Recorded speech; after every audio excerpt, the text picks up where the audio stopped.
And then moving on to one of the most important areas, I think, which is justice. So you go to the next slide. Now, what we've plotted here is justice spending against international development spending. And I think there's a pretty neat comparison there. And I think that what we can, that this is, people have talked about defence and international development. I think there's actually a clearer comparison.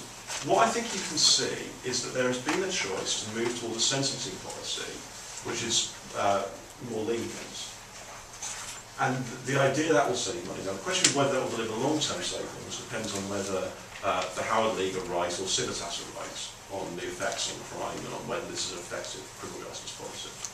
But in the short term, we've made a choice to spend a lot less on incarcerating criminals and a lot more on foreign aid. I think you've got to ask a serious question about whether that's democratically sustainable. I think it's very hard to argue that if you look at if you're comparing budgets like this, you can obviously, you do get some figures and people compare how much do people want to cut health, how much do they want to cut international development. And obviously they're very different sorts of budgets. But here you're talking about budgets. And in the end, they're switching, they're trading places to a large extent. You are talking about a very real choice. Now, the political insulation is it's a choice all the parties have made. They all agree on. But it's a choice. We're racking up issues on which all the parties agree and the public disagree. And how long we can continue doing that, I think, is a serious question. Another example of that is, now, that's not all of international development spending. We're also going to have 2.9 billion going in through the Department of Energy and Climate Change, which is again being sent abroad in some form of aid. That's aid targeted on different issues. But again, it's additional aid spending. And I think that will largely counterbalance the fact that international development will be asked to do some of the work that would have been assigned to the MOD. But then they will see some of their work taken up by energy and climate change. I think all in all, the straight budget figures is a pretty reasonable representation. And there are the DEC policies really, the most important ones that don't show up in the budget.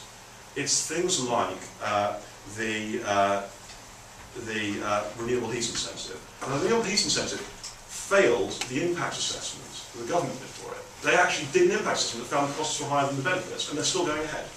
It will add about £94 a year to household energy bills, according to government figures, to their gas bill, and it's gone through and it will heap another cost on top of feed-in tariffs, on top of the renewables obligation, on top of the emissions trading scheme, on energy bills.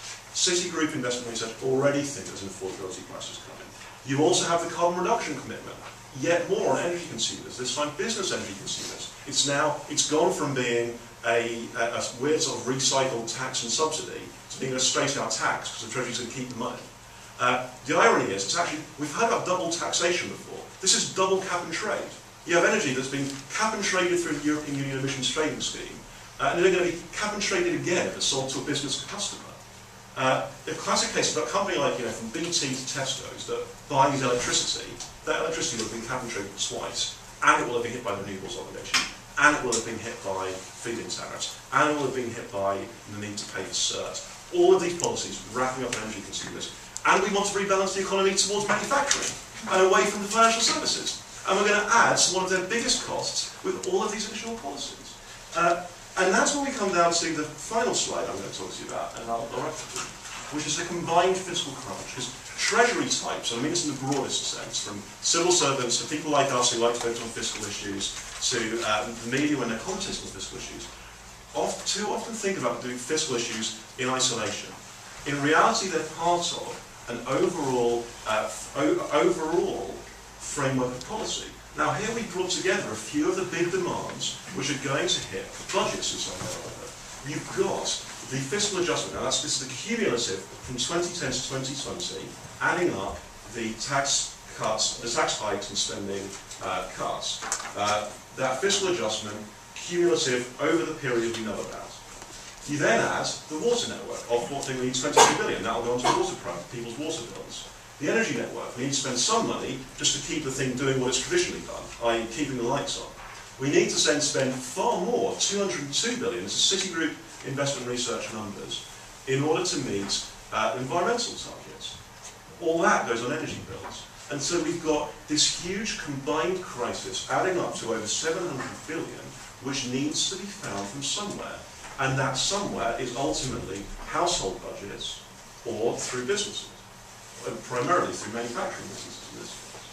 And the political question, the political mind, what the government needs to do, and what I think has been the biggest omission in their thinking approaching the spending review, is thinking about how much of a burden can we heap on household budgets, on Middle England and their ordinary ability to make ends meet. And I don't think that we've left enough room in this. I think that we need to be doing some things like thinking about how we can get the cost of meeting those environmental targets down. I think there are quite simple reforms that will help us get there. Stop picking losers in the energy market is one of them.